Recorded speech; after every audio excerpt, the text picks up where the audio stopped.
හයවෙනි ප්‍රශ්නේ පළවෙනි කොටසේදී සෞඛ්‍ය ගැටලු ICT නිසා පරිගණක භාවිතය නිසා ඇතිවන සෞඛ්‍ය ගැටලු ගැන තමයි අපි කතා කරන්න තියෙන්නේ.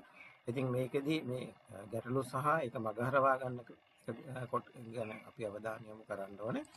පළවෙනියම බලන්න මේ තොරතුරු සංවේදන තාක්ෂණයේ භාවිතයේ ආවේනික ගැටලු කිහිපයක් තියෙනවා.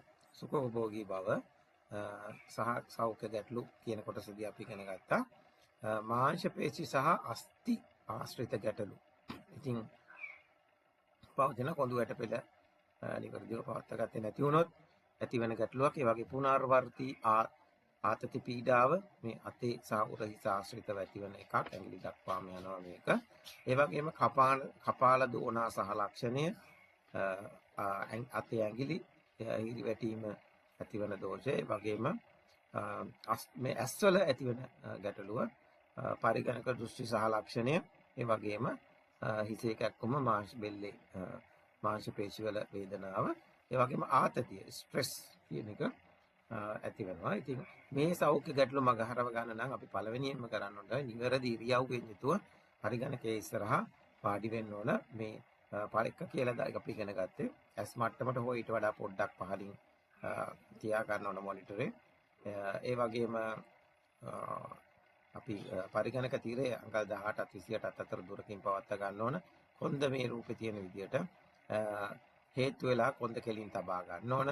ඒ වගේම කකුල් පොළවට ලම්බකව සිටින විදිහට තියා ගන්න ඕන. ඉතින් කීබෝඩ් එක තියාගත යුතු නිවැරදි ඉරියව්වක් පේනවා. ඉතින් මේ විදිහට තියාගත්තාම අපිට ඒ දෝෂ ටික මග හරව ගන්න පුළුවන්. යතුරු පුවරුව බලන්න මැණික් කටුවට හානියක් නොවන විදිහට තියාගෙන ඉන්නවා. ඒ වගේම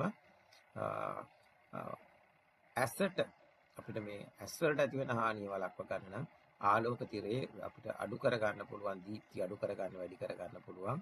ඒ වගේම විටින් විට අපි ටික වෙලාවක් වැඩ කරාට පස්සේ පරිගණක තිරයෙන් පිටත බැලීම මගින් අපිට ඇසට විඩාව නතර කර ගන්න පුළුවන්.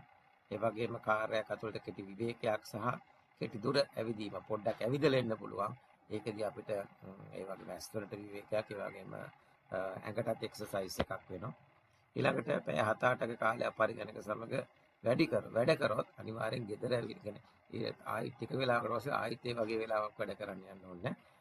අපි ජොබ් එකක් කරන කෙනෙක් නම් පරිගණකයෙන් ගෙදර ආවට පස්සේ සැහැල්ලුවෙන් ඉන්න ඕනේ. ආයෙ පරිගණක බලන්න යන්න හොඳ නෑ. අපි ඇස් ආරක්ෂා කරගන්න ඕන නිසා. ඉතින් ඔන්න ඔය කරුණු ටික මතක් කරගන්න ඕනේ මේ ගැටලුවේදී. ඊළඟට දෙවෙනි කොටසට යනකොට අපිට තියෙනවා ඊළඟට අපි කතා කරන පරිගණක වෛරස් බෝම්බ්ස් පිළිබඳව